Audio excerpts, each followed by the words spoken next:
Get started in about 3 minutes. We're still trying to round folks up from the outside tables. We'll get started in about 3 minutes.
We're going to go ahead and get started because we do have a full agenda that we want to get through. So first of all, good evening, everyone.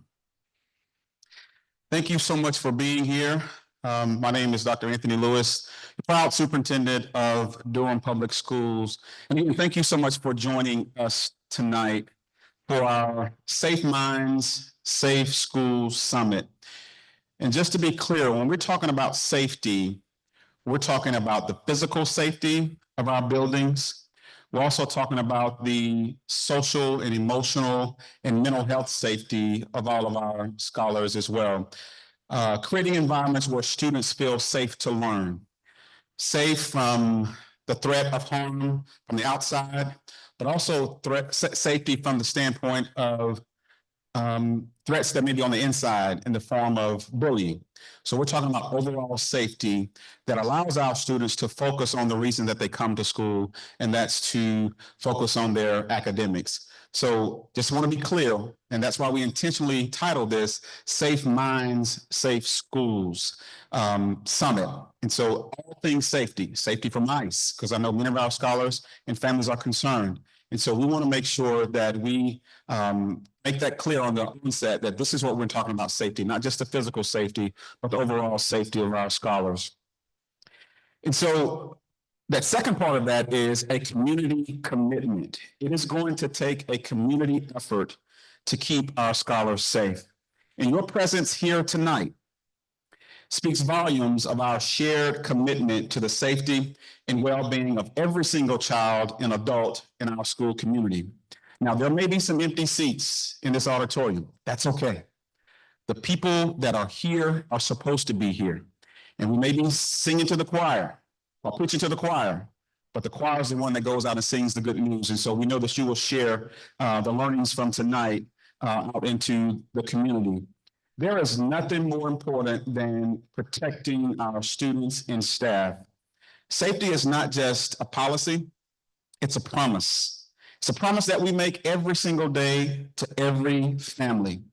And so tonight, we reaffirm that promise and our dedication to creating schools where every student can thrive academically, socially, and emotionally. You know, priority 2 in our strategic plan mandates that we provide a safe and healthy school environment that supports the whole child. And this is a call for action tonight, for a collaborative, multi-layered approach to protecting our schools and our communities.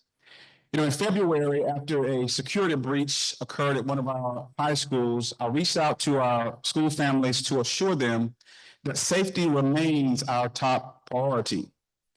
But I know that that is not nearly enough to reassure you as families. As both your superintendent and a parent of 2 DPS students, I understand the responsibility that we all bear to protect our children. As a district, we have strengthened our safety protocols, developed clear procedures, and strong partnerships with our law enforcement partners, our community leaders. Many of are present tonight. Safety is not the work of one person or one agency or one department. It's a team effort. It is indeed a community commitment. And so tonight's conversations begins that work. You know, this summit is the first of many opportunities for us to come together, to listen, to learn, and to work collaboratively to address safety in our schools. And your voices, your experiences, your ideas are essential as we move forward. And so I urge parents, students, guardians, families, community members to stay engaged. Share your concerns and ideas with your school leaders and with your legislators as well. Many of you submitted questions on the registration form tonight. Thank you. And I will say, please encourage your children to report anything that makes them feel unsafe. And please know, every tip is taken seriously, but false reports can divert extremely valuable resources and time and impact the well-being of our students and staff. As a school system, we are committed to enforcing our safety procedures in every school and office, but our success depends upon the strength of our partnerships. Together, we can ensure that our schools remain safe. We can ensure that our schools remain welcoming places for students to learn and to grow. I can't express my gratitude enough to our law enforcement partners for being here tonight and for your tireless dedication. Your tireless dedication to our students and our staff, our families, and our community members, and for your ongoing support and your vigilance. Thank you to our many community organizations. Many of them were hosting tables out there. They provide critical support and resources to our students. It certainly takes a village, and our Durham village is strong. Now, several community organizations were in the lobby as you entered, so if you did not get a chance to stop by the table, please do so before you leave. Special thank you to Chef John Rudd and his scholars and staff at the Northern Culinary Program for offering refreshments this evening. I understand that the bread on the bacon and ham sandwich was homemade bread, so if you didn't get a chance, I think it may be too late now. You may have to hit up Checkers or something.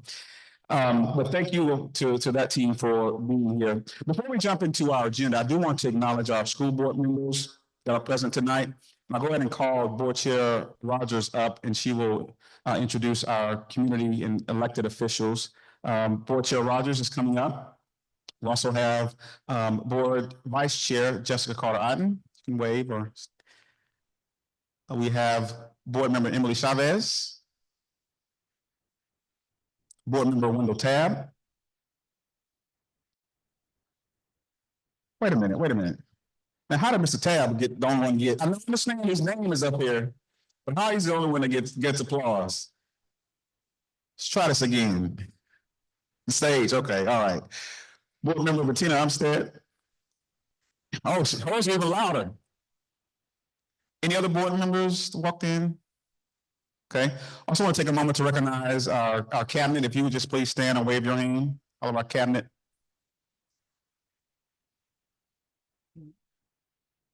Yeah, they got claps too, and all of our DPS staff, our building administrators that are present. Thank you all so much for being here. At this time, I'll turn it over to Board Chair Rogers. Good evening, everybody. I want to thank you all for being here and being a part of this conversation around school safety. It demonstrates your dedication to Durham Public Schools in partnership. And so as we go forward, I want to acknowledge the elected officials here and appreciate them. I'm going to start to my right and try to go across the room. So I'll start with Sheriff Burkhead. Thank you for being here. We also have Mayor Leonardo Williams. And while not elected, but appointed, we appreciate Chief of Police Patrice Andrews. Thanks for being here. Let's see. We also have District Attorney Satana DeBerry and City Councilman Carl Rist. Anybody else? Did I miss anybody? Thank you all for being here, and thank you to our students who are serving on this panel tonight. Thank you.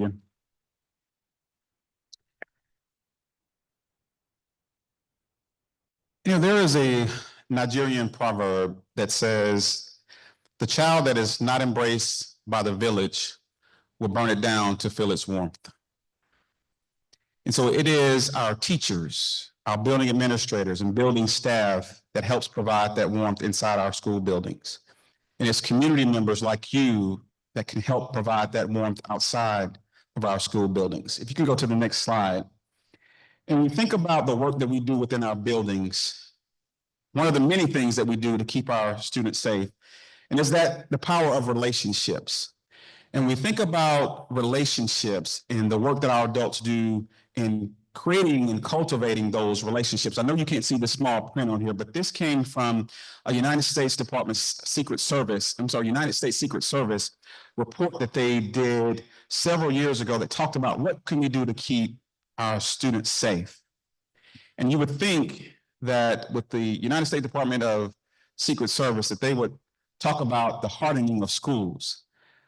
But that paragraph on the right came from the bottom. It says, trusting relationships between adults and students are the product of quality connections, respectful communication, and frequent interactions. And here it is, schools in which students feel connected to each other and to the adults promote a safe and educational environment and encourage communication between students and teachers. So I cannot stress enough the power of relationships.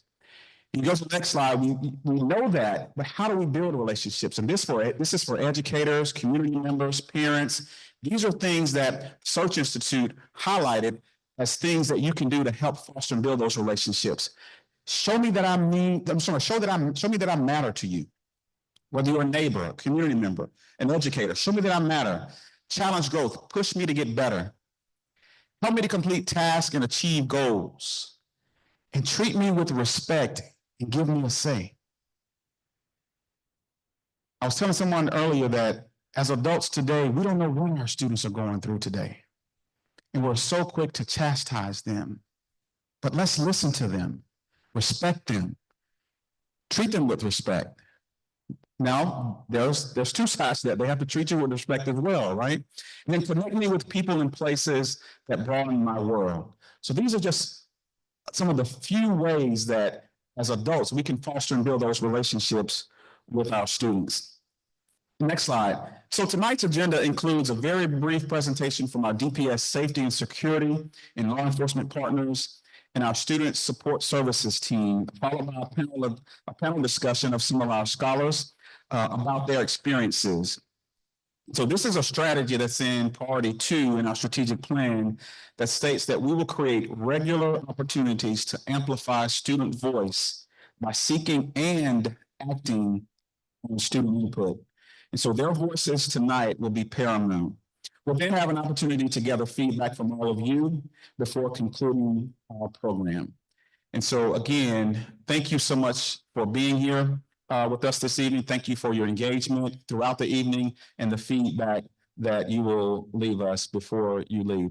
At this time, I will turn it over to our woman that never sleeps. I don't know when she sleeps, but very, very critical, a very critical piece in keeping our students and adults safe. She is the eyes and ears of this school system. When there's, well, I won't go into that, but please know that our Executive Director of Safety and Security and Emergency Management, Eva Howard, is on top of safety in partnership with our law enforcement partners. So please help me welcome and thank Eva Howard.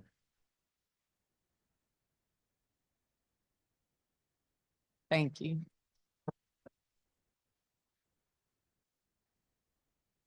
Thank you, Dr. Lewis, and good evening, everyone.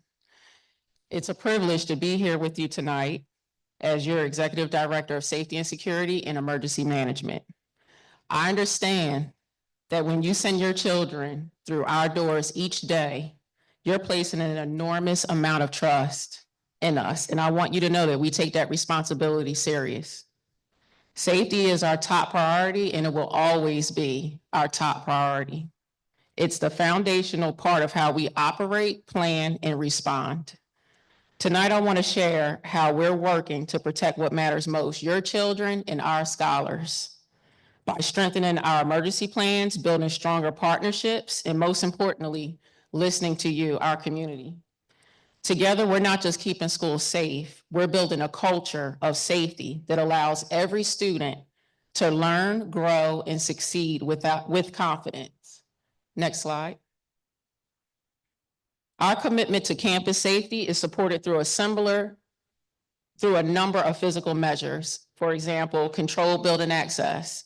You may notice secure vestibules at our schools. When you come to visit, you're required to meet in the main office before being granted access to the schools.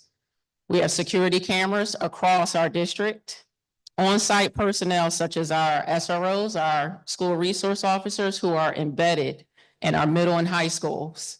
And they serve as safety partners, educators, and mentors, not just law enforcement. We have secure perimeters such as our restricted zones and fencing. Next slide. As with all North Carolina school districts, our district is also required to conduct a variety of school safety exercises and drills, including tornado, earthquake, fire, and lockdown drills. And this is to ensure readiness and to promote a culture of safety across our campuses. Our standard response protocols are aligned with the national model and adopted by our districts across the country. Through our robust emergency management program, each DPS school has a crisis response plan that is reviewed and updated annually. Part of my team is our executive or our emergency management coordinator, Kyle Caldwell, and our emergency management specialist, Danielle Elliott. They assist me in reviewing each plan for every location on our property. Emergency management in our district isn't just about responding to incidents. It's about preparing for them long before they occur.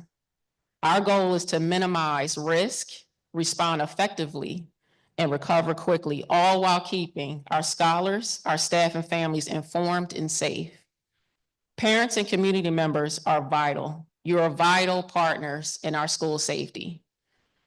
We ask that you be familiar with our emergency procedures. Talk to your children about the importance of the drills without causing fear.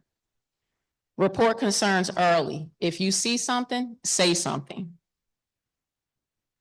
Our emergency plans are living documents. And so what this means is that they are constantly reviewed, they're tested and updated.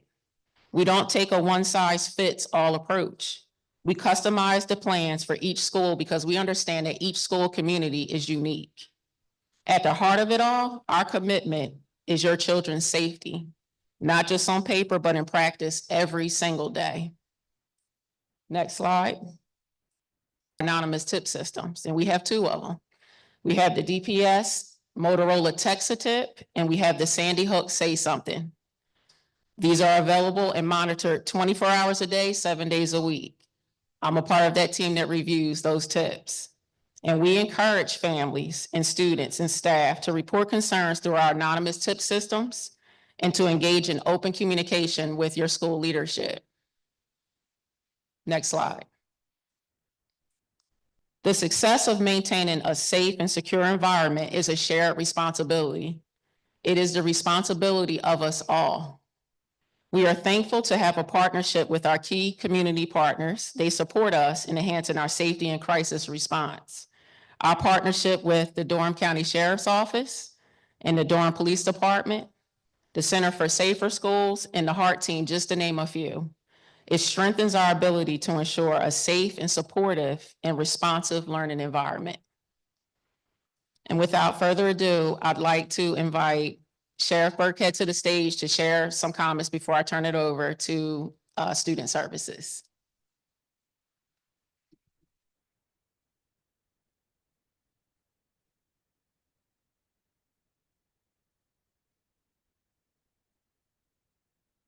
Good evening. When we spoke earlier today, I wasn't on the program. But nonetheless, it's already been said that public safety and keeping our schools safe is multifaceted. And it takes all of us in this room and the many of those who are not in order for us to accomplish this mission of keeping our schools safe, making sure the educational environment is conducive to learning, and we can eliminate fear and give our students an opportunity to thrive. That's what it's all about. And I stand before you tonight as the Durham County Sheriff and really proud of the partnership that we have with DPS. And I think this is the first time I've had an opportunity to say this publicly to Dr. Lewis, that welcome him to Durham and what he's done in his first few months here.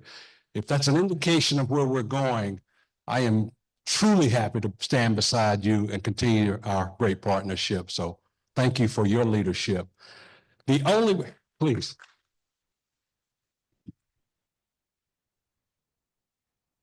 The only thing missing in the equation that we have here in Durham County to keep our schools safe, and you heard Director Howard list the litany of things that we're already doing. See something, say something.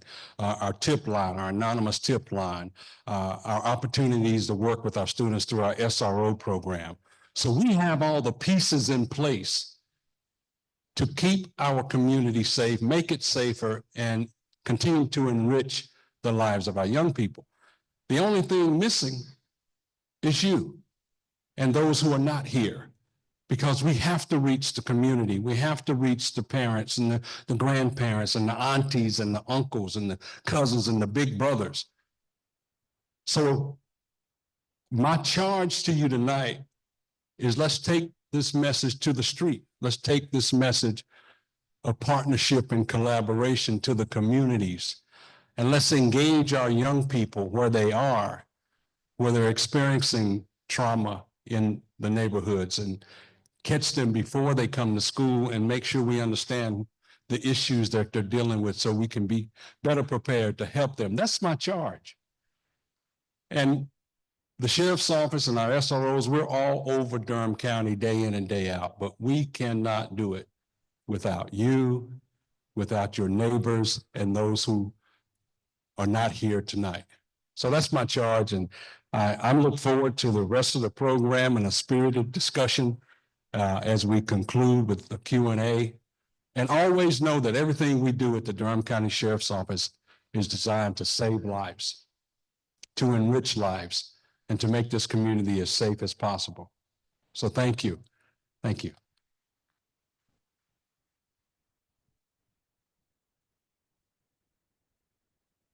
And now coming to the stage.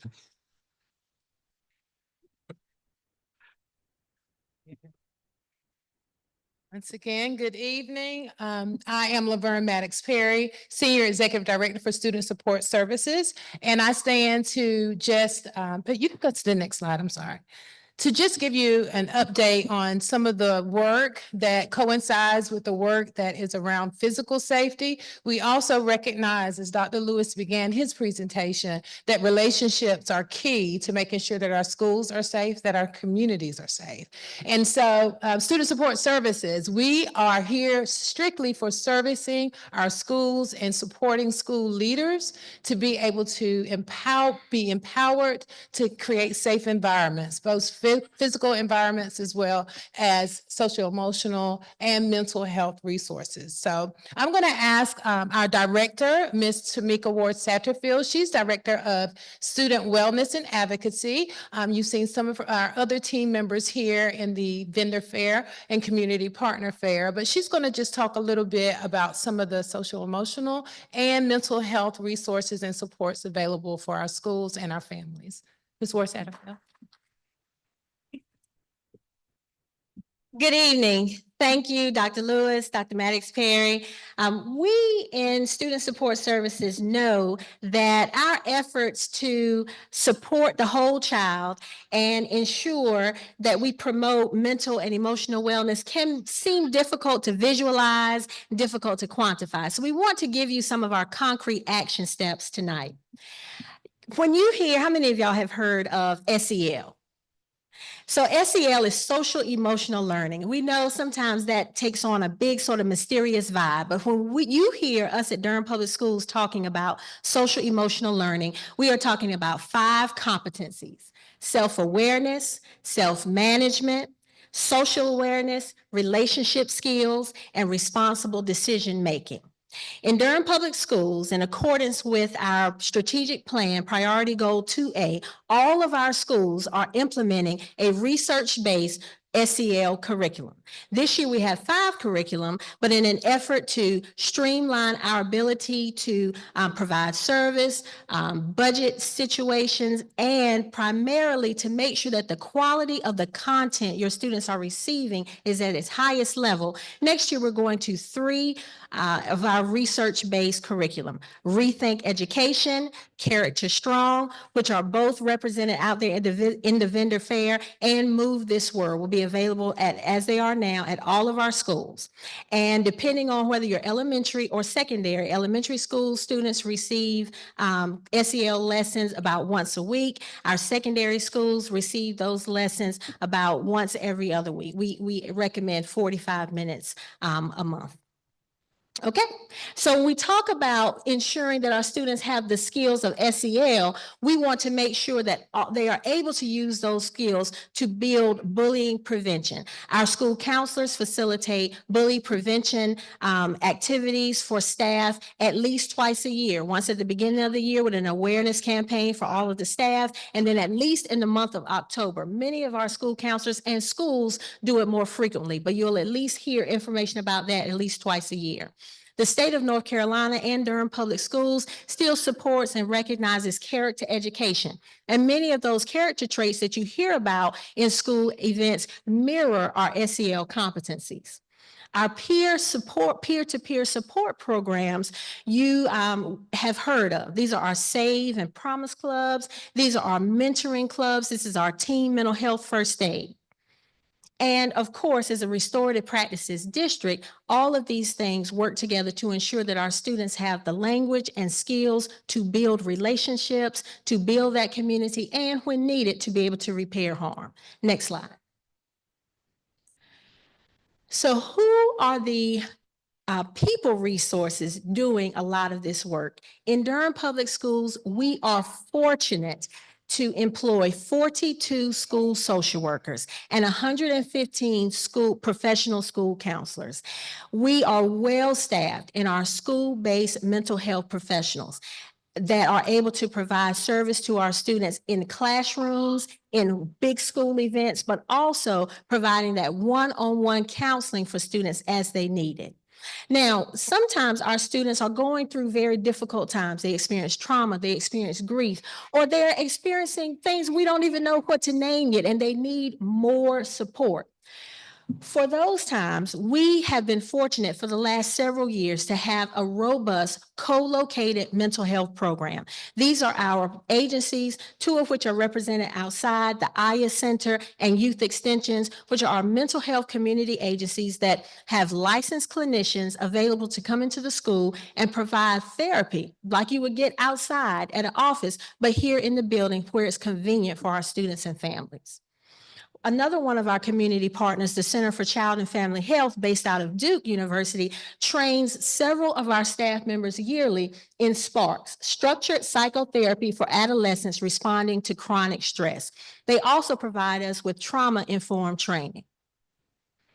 All of our school-based student support services staff are available and are ready to respond. When students express feelings of self-harm, they conduct risk assessments, suicide risk assessments to help figure out how to get that student help and support, how to talk with their family about what the student is experiencing so that they are connected with the correct community support. We also have behavioral support assistants based out of our office that are able to go into schools and provide shadowing, provide mentoring, guidance, and support, and practical, tangible strategies for classroom teachers and administrators when our students are experiencing those difficult behavioral situations. And of course, none of this happens without ongoing professional learning. We really are fortunate here in Durham Public Schools that we do have access to our school-based student support services staff as much as we do to make sure that they're able to stay up on the current trends, research-based strategies. So next slide, please. Just a little bit about the team that provides you with of our student wellness and advocacy team. We have a school counseling coordinator who helps to support all of our school counselors. We have a lead social worker who is also, her primary role is a social worker at the Durham Performance Learning Center. We have our whole schools well-being specialist, which is a partnership we have with the Durham Public Schools Foundation to really incorporate some of those, how to help us learn how to incorporate some of these wellness strategies in a couple schools so that we can expand them into all of our schools, and our social, emotional, and mental health coordinator who helps direct the work of implementing SEL in all of our schools, Ms. Gloria Sanchez. Thank you so much for your time today.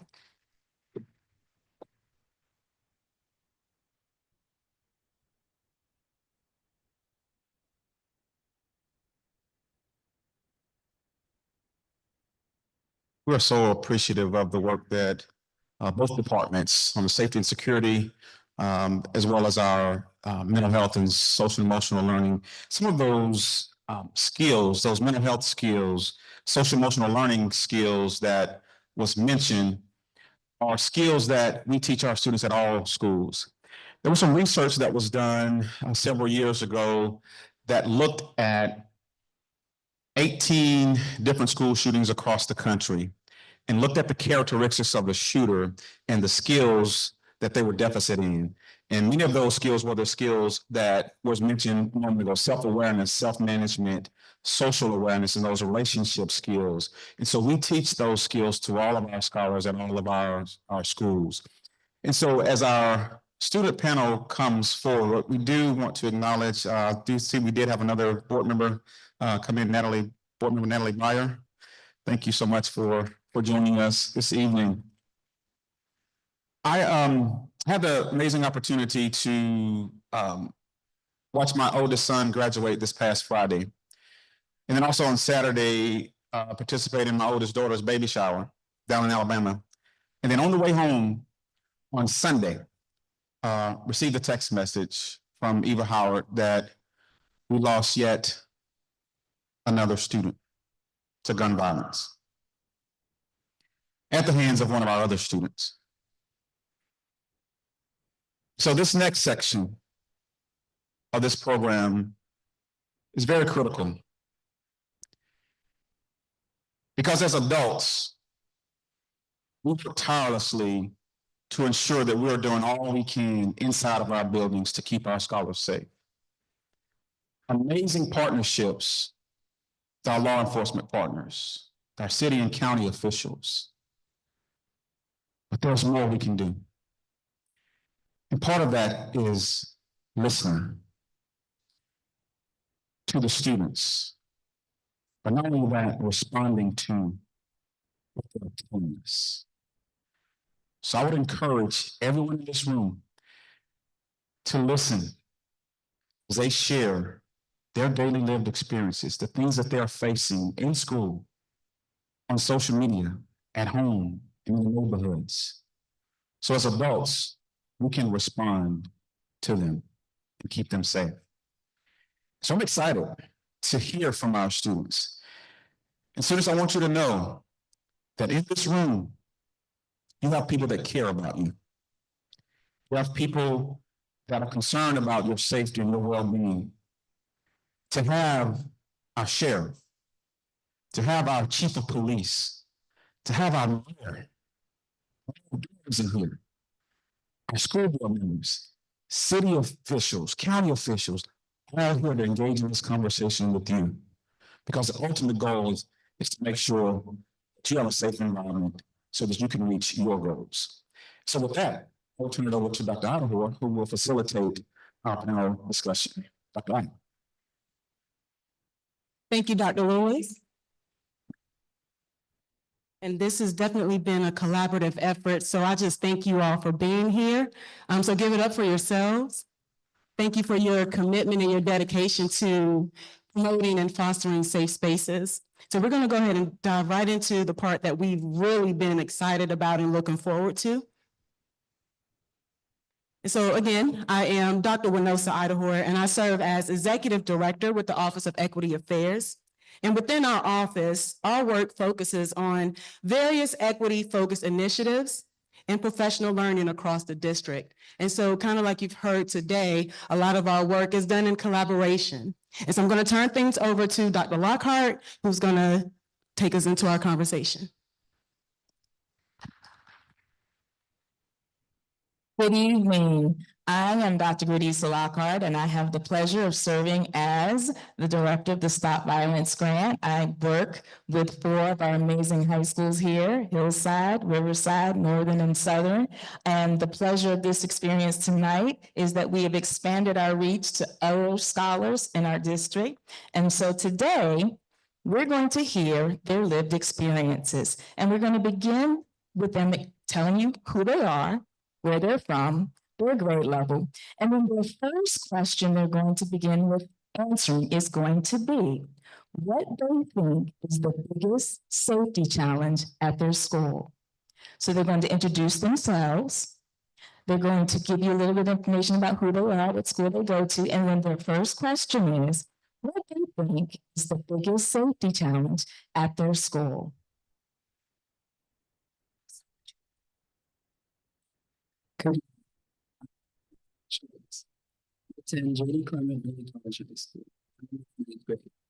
I believe the biggest safety challenge in my school is bullying.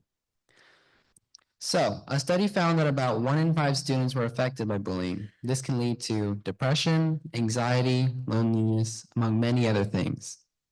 It seems like we talk about bullying a lot, and talking about bullying, we talk about bullying, but I feel as a student, even though we talk about bullying so much, it seems like nothing is being done to combat this, which is why I wanted to highlight bullying as my main subject. Good evening. My name is Okiki Ajayi. I attend Durham School of the Arts, and I'm in the 11th grade. I believe the biggest safety challenge at my school is the location. Being in downtown Durham means students are exposed to lots of heavy traffic and can also lead to concerns about crime entering the campus because the campus isn't closed. Good evening. My name is Kennedy Holloway, and I attend Josephine Dobbs Clement Early College High School, and I'm in the 10th grade. I believe the biggest safety issue at my school is high school students left to roam a college campus independently in an area with an increased crime rate.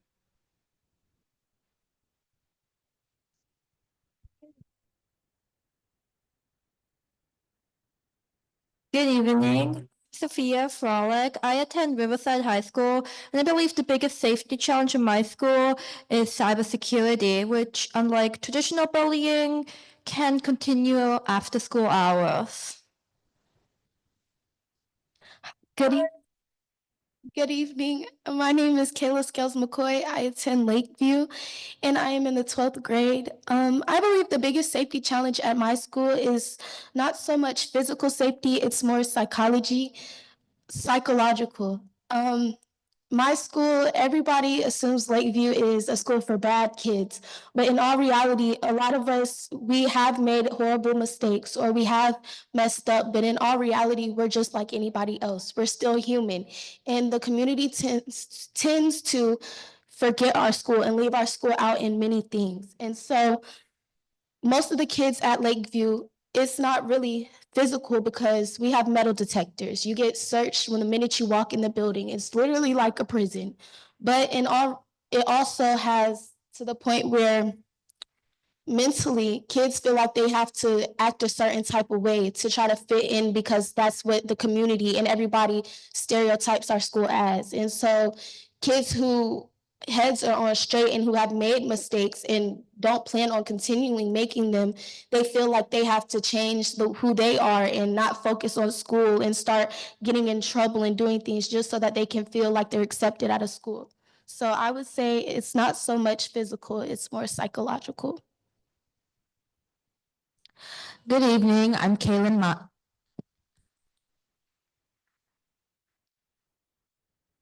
Good evening, I'm Kaylin Myers. I attend Durham School of Technology and I'm in the 12th grade. I believe the biggest safety challenge in my school is students feeling comfortable enough with the staff and the admin to go to them about any issues they're having, whether it be academically or socially at home. Whatever the case may be, they just don't feel comfortable enough to go to their trusted adults for help.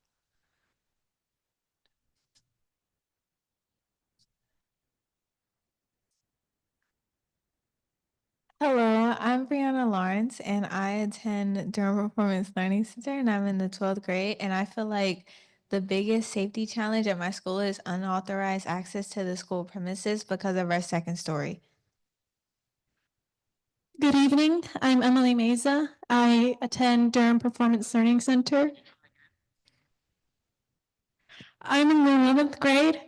I don't really believe there's a big safety challenge in my school because I feel like it's a safe space, but I know that not everyone is fortunate to have or feel as if that they have a safe space.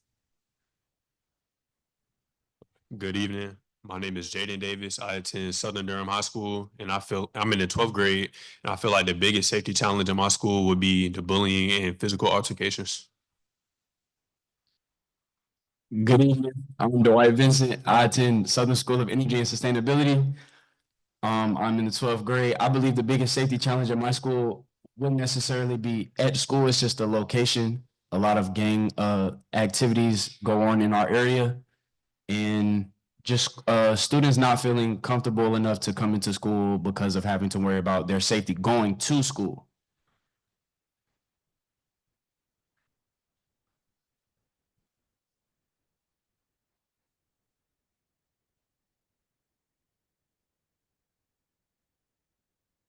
So we're sharing one mic right now, so please bear with us. Thank you, scholars, for sharing those very candid and authentic responses. We're going to keep the conversation going. So with that in mind, you've introduced yourselves. Thank you all again. How do things like social media drama, actually, cyberbullying, you mentioned that a little bit, or rumors affect how safe students feel at school? And so we're going to start with Kayla, and then we're going to continue from there. Okay.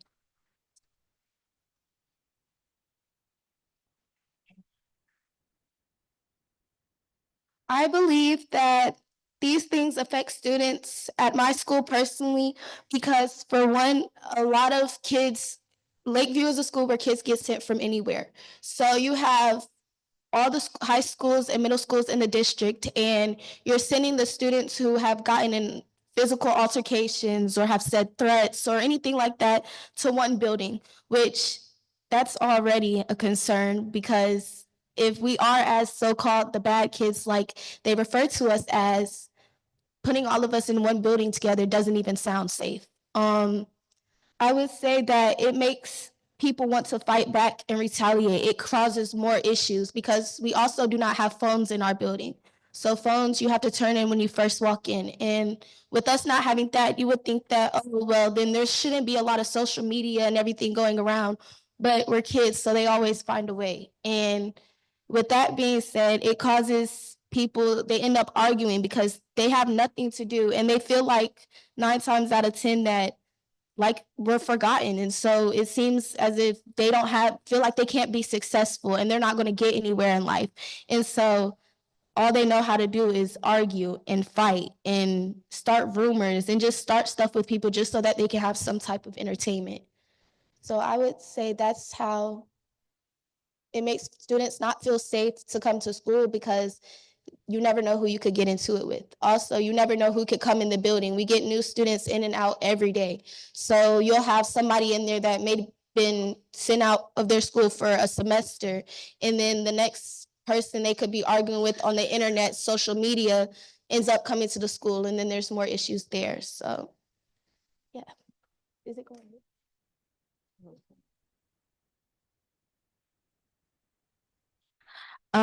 Personally for my school, how social media affects it is my school isn't really confrontational. So a lot of the problems that occur at my school start on social media. And then they trickle back to the school. So the problems, the arguments, the rumors, all of that stuff, it happens on social media because somebody said one thing and now it's hearsay.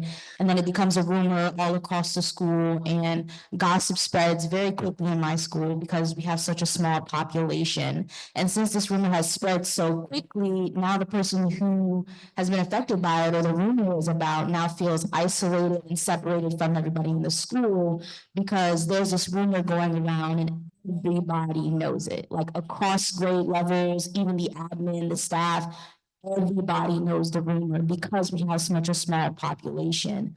And they just feel isolated, they feel left out, they feel like everybody's judging them, looking at them, all this sort of stuff.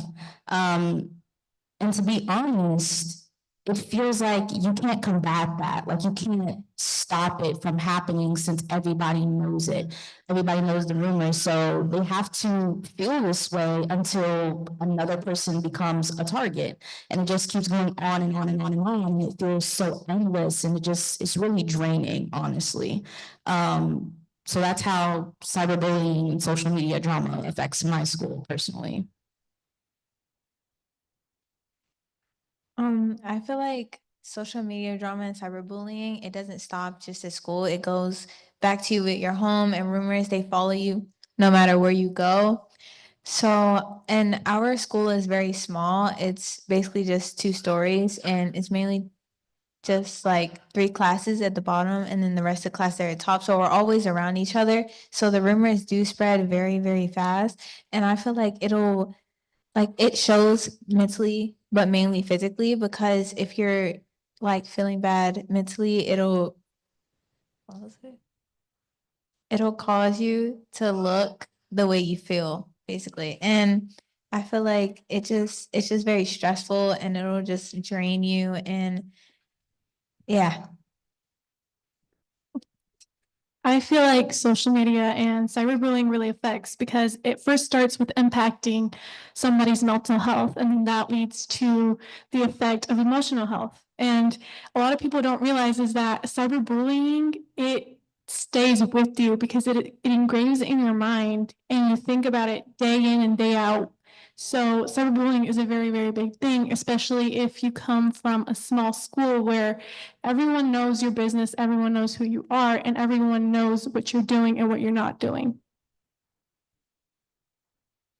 I believe those things affect students by making them feel isolated and anxious. Because of that rumor, they may not want to come back to school, or they'll have trouble fitting in, being around certain people that they used to be around before the rumors and cyberbullying happened. I believe that those things affect students by when a student feels targeted or rumors being spread about them, they don't feel as if it's a safe environment or don't feel comfortable coming to school, which can make coming to school feel stressful. And coming to school feeling stressful, that should not how no student should feel like school is a place full of stress. I believe that those things affect students by inflicting social stress upon students. Speaking from the experience of someone who has gone through social media drama, I know that it can cause a sense of doubt. It can affect how you interact with your peers, among many other things. This deepening spiral can also affect deeper relationships, like your family and your closest friends. This also may cause you to question the relationships that you built around yourself. But bouncing back to the original question, any student who has gone through any one of those things will tell you that it negatively affects their school experience and it makes them feel less safe. I believe that those things affect students by creating an environment of anxiety, isolation, and fear, making it harder for students to focus on learning and building positive relationships with others. These challenges can lead to lower self-esteem and difficulty concentrating in schools that promote mental health support and open communication can help students feel safer and more supported.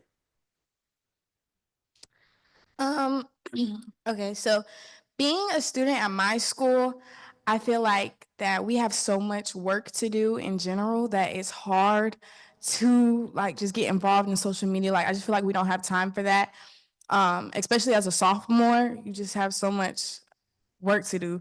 So, and also from not being a bully and also not being bullied during the age of social media, I can't really speak firsthand from what it's like, but from being involved in my school and from hearing from my peers, I believe that those things affect students both emotionally, socially, physically, and academically.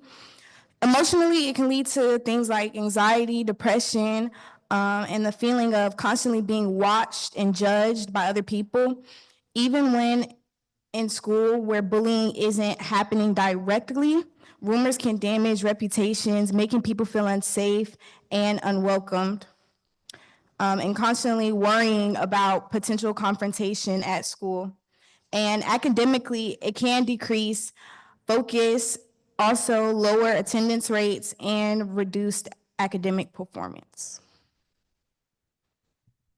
Cyberbullying through social media and rumors create a pervasive sense of vulnerability that follows students throughout their day, eliminating safety that school once provided. Unlike traditional bullying that ends when students leave school ground, digital harassment continues 24/7. The persistent state of threats lead to many students to develop significant anxiety, depression, and specifically related to school attendance, as they must face peers who have witnessed or participated in their online humiliation. This physiological distress from these digital threats directly impacts academic performance as students struggle to concentrate amid intrusive thoughts about social conflicts.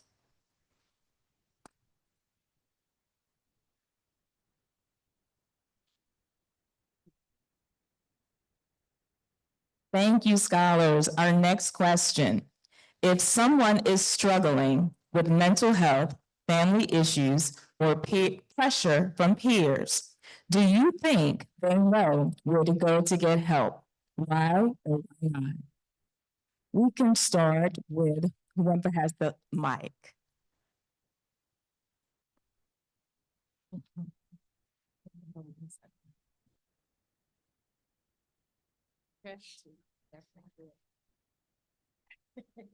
From a personal standpoint, I can say, I am one who knows where to go. I seek my counselors.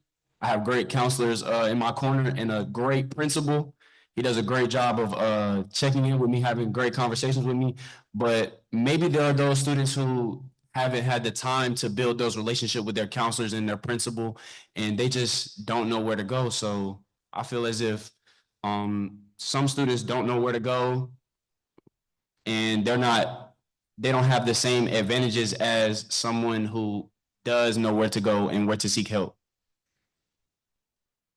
I agree with Dwight. I do believe students know where to go, but sometimes they may not be comfortable with going to their counselors because they don't have like a strong relationship with them. I know with my counselors, someone I can lean on, and I can come to it about everything, even if it has nothing to do with school. I know I can always come to them.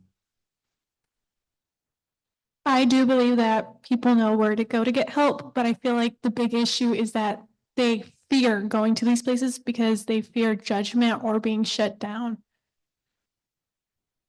I feel like people do know where to go. However, some people nowadays can't be trusted and they will tell somebody else and then it'll escalate into a bigger thing. So I feel like even if they do know where to go, if they feel like there's even the smallest chance of that, they're not gonna go. I agree with everything that they said so far. I do believe that students know where to go. I feel like they just don't go because they feel like they might be embarrassed seen walking into a counselor's office, or, people might try and get all in their business. Like, why do you need to talk to a counselor? Like, what's going on at home? And nobody wants to talk about that to everybody. Like, nobody wants everybody in their business. And I also feel like some of the administration and some of the staff, particularly in my school, again, since my school is so small, everybody knows everybody's business.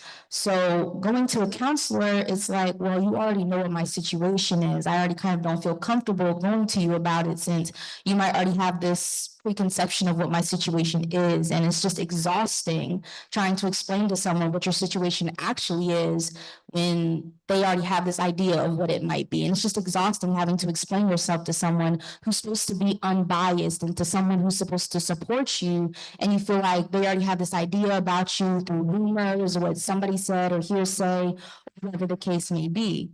I do feel like students know where to go. They just don't feel comfortable going to those specific people.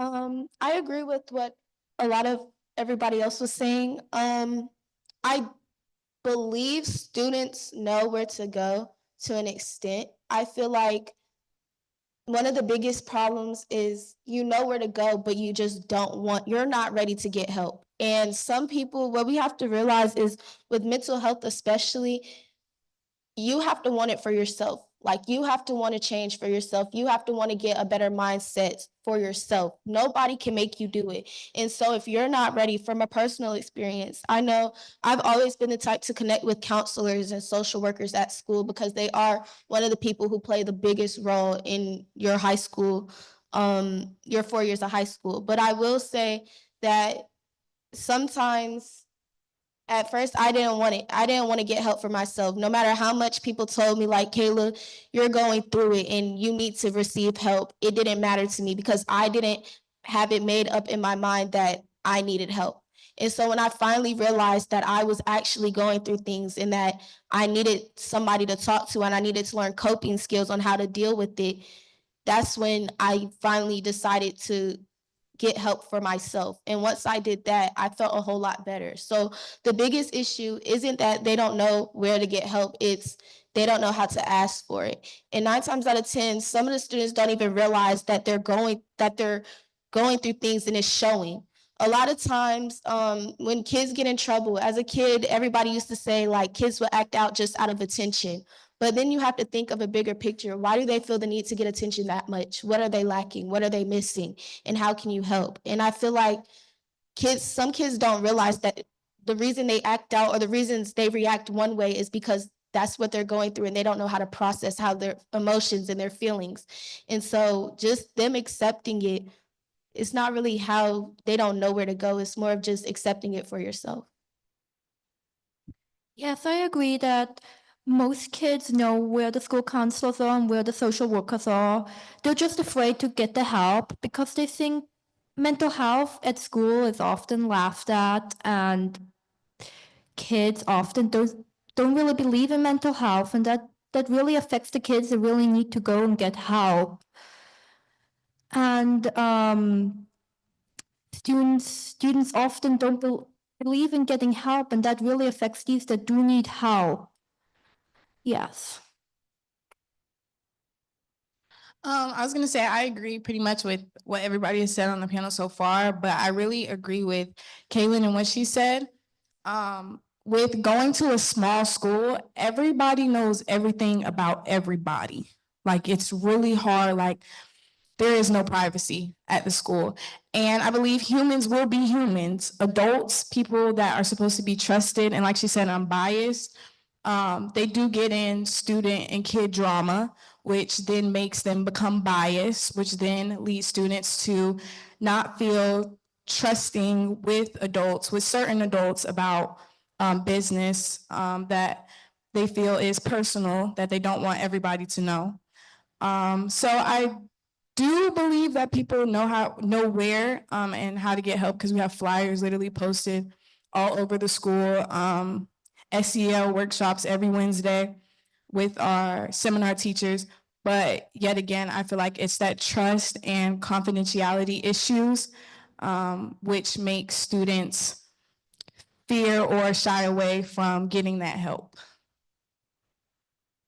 First off, I agree with everything my peers said on the panel. From coming from such a large school and a competitive school, Durham School of the Arts has such a competitive spirit that you just feel like you don't need to take care of your mental health. Because class comes first, academics comes first. Even I've been there since 6th grade, it's never changed. Anytime you feel like, oh, I feel depressed, I feel a little stressed, it's always, oh, but this other person is gonna beat me in class rank, GPA.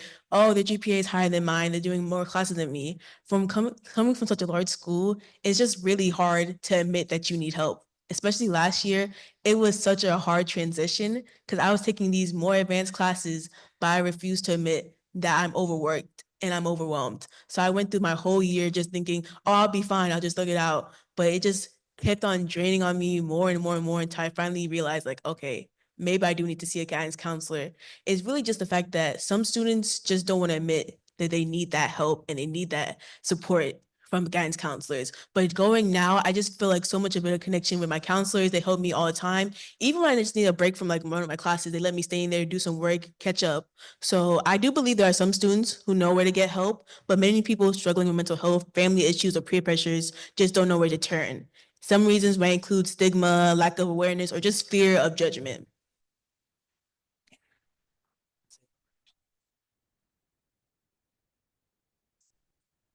So I agree with a lot of the things that some of my table mates have already said. But I do believe that this is a complex question that requires a complex answer.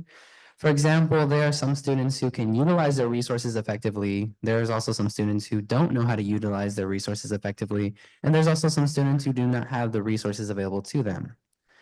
But in general, I would say that I don't think that they know where to get help.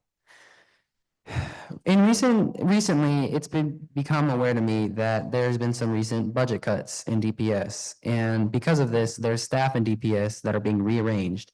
And this changes the dynamics of students and their trusted adult. For example, a favorite teacher that's been laid off.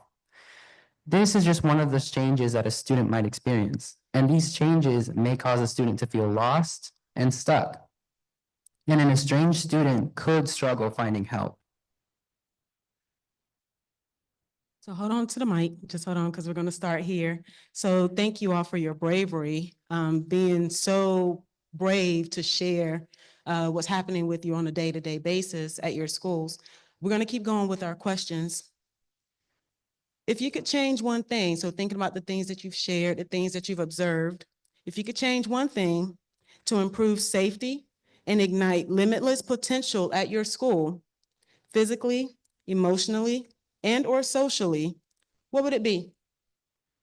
It's a dream a little bit. Start right here with you, Brian. Thank you. If I could change one thing to improve safety at my school, it would be to provide easy access to support staff.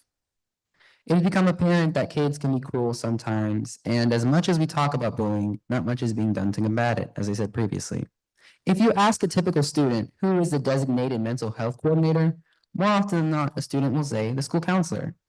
But also, more often than not, the school counselor is busy with other aspects of their job, like FAFSA and registering for classes. But having that easy access can make all the difference, especially to a student going through a mental health crisis. If I could change one thing to improve safety at my school, it would be strengthening mental health support. Like I said before, being at such a competitive school, it really weakens the ties between teachers because sometimes you don't think of your teacher as someone you can rely on. You're always like, oh, they're just giving me all this work, so they must not care about my mental health. But if you like take time and talk to your teachers, talk to the students, talk to your counselors, because we only have one counselor per grade at my school. But if you even take time, talk to your homeroom teacher or one of your favorite teachers, they would like help you understand and maybe like try to get it off you or have you like do some work in their class to make you understand. A safe school isn't just about physical security, it's about emotional well-being. Ensuring that students have access to counselors, peer support groups, and open discussions about mental health can make a huge difference. At my school, we don't have the SEL weekly discussion pages. We only have 7 classes a day. So maybe having those discussions like maybe once a week or once a month will probably improve my school. I agree with Brian. Our designated person that is supposed to be there to help us with mental health, she has like she wears 6 different hats, working with like FAFSA, working with registering for classes.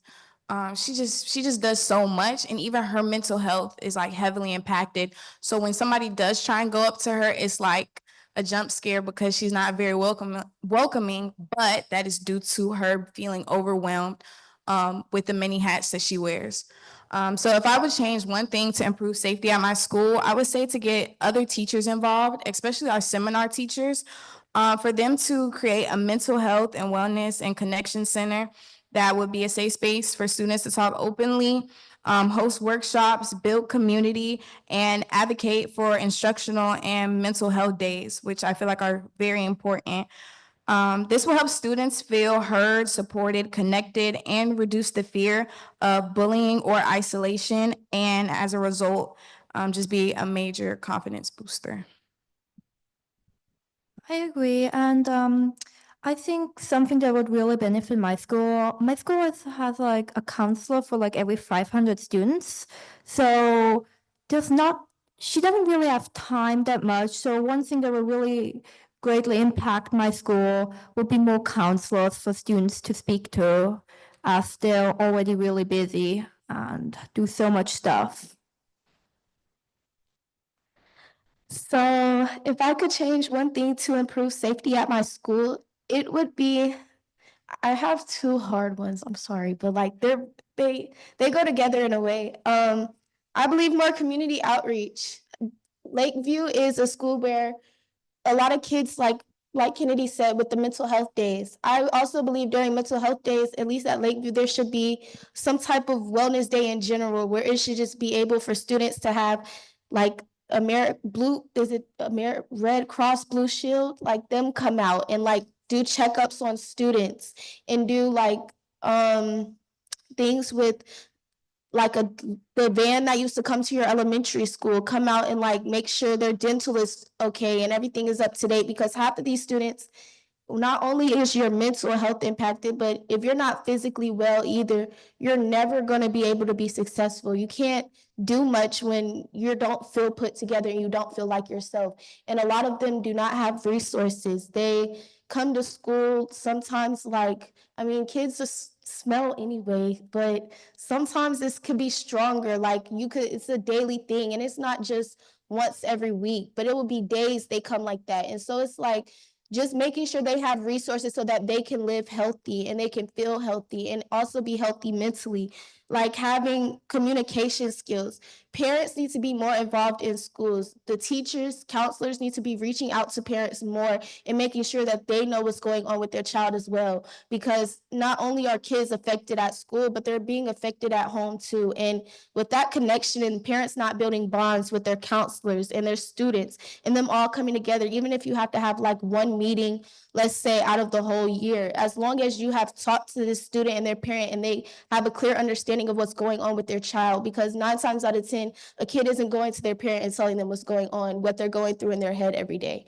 And if you go to a counselor, I feel like parents need to be aware as well, because then you can look out at signs and then you don't have to worry about, let's say, some of the suicidal things that are happening to some of our students, and they'll feel more safer because they have a support system not only at home, but at school as well. I agree a lot with my peers. I do believe we should have more people we can go to. Personally for my school, we only have one counselor and she's been out since winter break, partially because she's on maternity leave, so I can't blame her for that. But we have one counselor and there's 200 some kids in the school and it's time to start applying for colleges. We're trying to get our FAFSA out, we're trying to get our transcripts out and we don't have a counselor. So it's like who we go to get this stuff to put on our applications, who we get to send our transcripts to these colleges. It's really difficult and it's honestly a hassle and it's very stressful, but I can't blame my counselor for stuff like that. I also wish that our trusted adults, our teachers, our admin, our staff, people who are supposed to be trusted adults would remain unbiased in student business, in personal business, because no one wants their boss coming up to them saying, oh, I heard you've been talking to so-and-so, is that true? Or having their peer come up to them and saying, oh, I heard you did this after school, like, is that true? Like, nobody wants that. Nobody wants people in their business like that. So I just wish it would be a little bit more unbiased, particularly to the adults. I feel like one thing that I would want to change is like the encouragement of peacemaking, because I feel like it's very important. That way we all can go to each other instead of us being one individual team by ourselves. We can all be a team together. And then I would also change the monitoration of school visitors. Like you have to check in, you have to show your ID, show that's actually you. And that way there won't just be people coming in and out of the school, because the second story is the DPR. So people come in and out all the time because of that. And you don't really know if they're meant to be in there or not until they get to the second story. And even then, they can just walk right past the office and they probably won't even realize. So I just feel like those two could change. And yeah, and then also with peacemaking, we could be a bit more safer. That way, we're all like friends, we're all a community. One thing that I would probably improve at my school would be giving a safe place to those students who actually need it. Because I feel like most of the time we don't realize what our peers are going through. We don't realize their hardships, or we don't even realize how they're feeling in reality, because all we see is what they give us, which is the external looks. And I feel like the first step to really making a change is being aware of that, being aware of our surroundings, being aware of our peers and their feelings as well. If I could change one thing to make my school safer, I would say mandatory metal detectors. Like I see it a lot of big games with me and Dwight being athletes. Like we come here and play our rival school and we have to go through a metal detector, but everyday lives at school we don't. And that's the same people coming in and out of the school on that weekday that we have a game or just a regular school day. So I feel like that should be a mandatory thing in school. And also I feel like we should have mandatory activities to bring students closer to each other. Feel like we could prevent a lot of bullying and physical altercations if we just have fun together. Feel like if we're having fun together, how can we hate one another?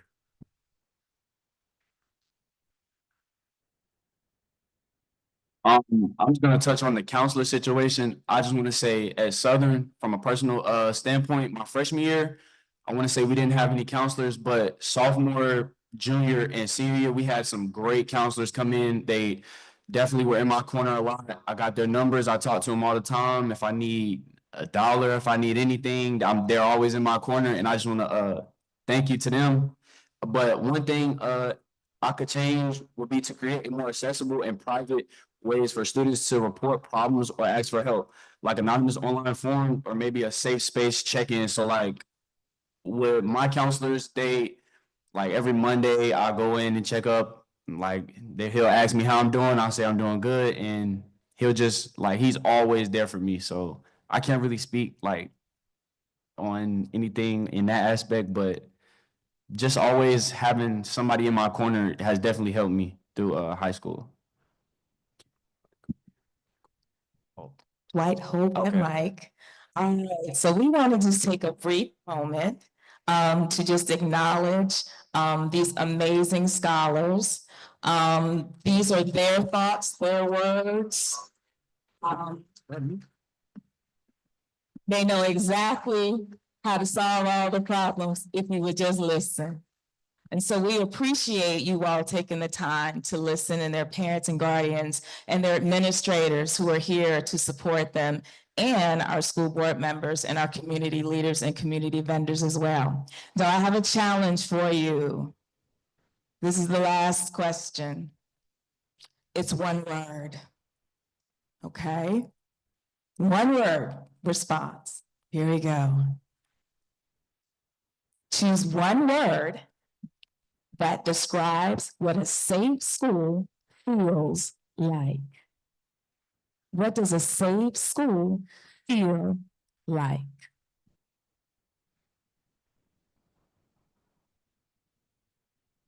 Kind of threw me off with this question. I'm gonna say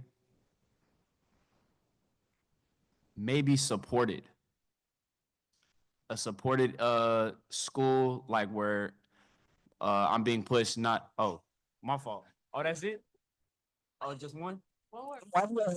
Oh, okay, go ahead. My fault. My word would be home. Okay. Home. Home. My word would be empathetic. My word would be a community. My word is welcoming. My word is accepting. My word is nurturing. Yeah, she took my word. But I would say loving. My word would be caring. And my word would be haven.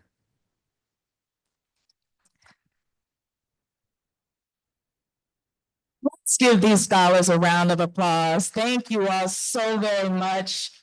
These are their words, their thoughts, and they did an amazing job.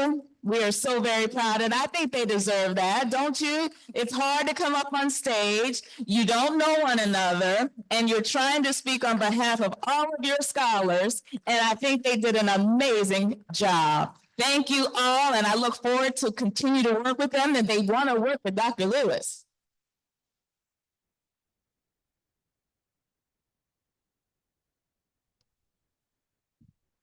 Thank you all so much for facilitating this conversation.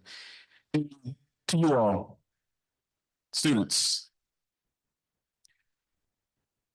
you make me proud to be your superintendent. Extremely proud. Thank you all so much. Now it's your turn. I do want to acknowledge Wendy Jacobs did arrive. Thank you so much for being here. And again, you have elected officials here who have resources, city, county, school board who makes decisions and who are listening to you. And so, audience, this is a time for you to participate. As I mentioned, this is a call to action. If you have your cell phone, if you can scan this QR code and respond to this question. After all you heard this evening with regard to our physical safety, mental health, social emotional safety, most importantly, what you heard from our students, from everything you heard this evening, further actions. I often tell people that the answers are in the room. There may be more that we can do as a school system. There is more that we can do as a school system to ensure that we are responding to the needs of what we heard tonight. So from everything you heard this evening, what further actions or changes do you believe our community should prioritize to ensure that every student and staff member not only feels physically safe, but is also truly seen, heard, and supported in their mental and emotional well-being every day? So what you'll do, you'll scan the QR code. I think there's a couple of questions you answer, and you respond to the question. And then it'll give you an opportunity to read others' responses, and you get a chance to rate their responses from 1 star to 5 stars.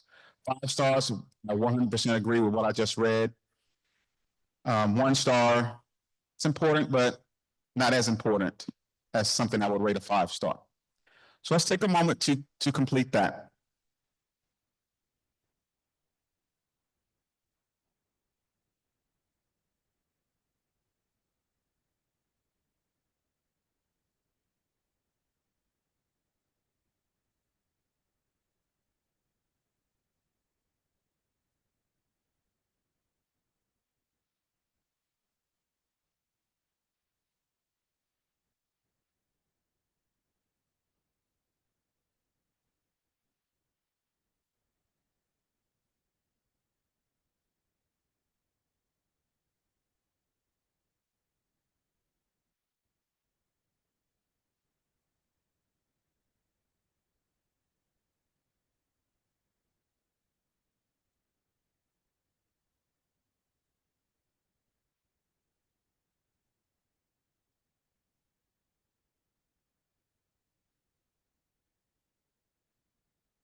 As you continue leaving thoughts and rating thoughts, please continue to do that.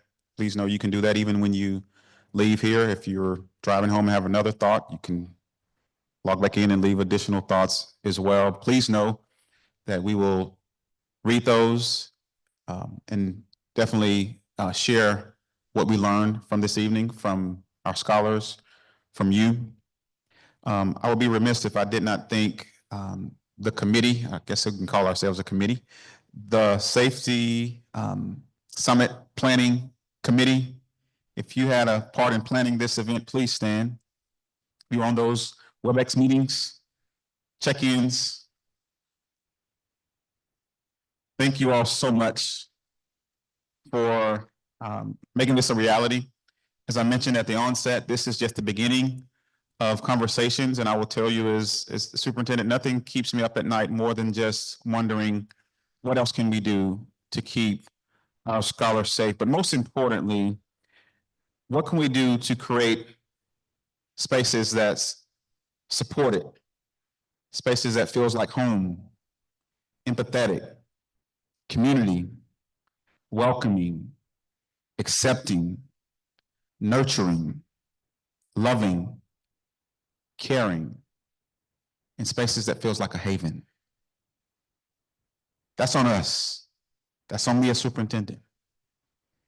We will respond to what we heard tonight. We heard a lot. And now it's up to this village to wrap our arms around our scholars, those that are here and those that are not here. Because I will tell you, when things happen in our buildings, whether it's a fight or a weapon coming into our building, sometimes it spills over into the community. And likewise, when I get that text from Eva or I hear on the news about a young person that has been murdered, it causes me to think, what else can I do, superintendent? What else can we do as a school system to ensure that this doesn't happen in our city? And so again, I feel honored to have the mayor and the chief of police, and I just want to yield the floor if you have anything that you want to share, because it means a lot that you took time out of your busy schedule to be with us this evening. Let's welcome our mayor. Thank you. Good evening, everybody. Politicians talk a lot. I don't have a lot to say. I think the students said exactly what needed to be heard. So I just got up here to grab this mic to say we do a lot of pondering and talking. We need to shut up and listen. That's all I need to say. Listen to them. Thank you.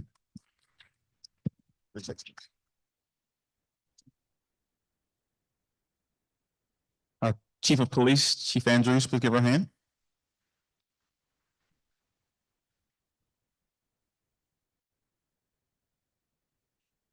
Thank you.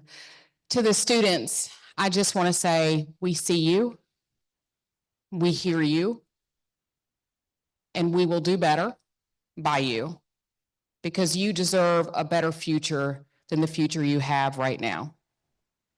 And so we appreciate you. Thank you.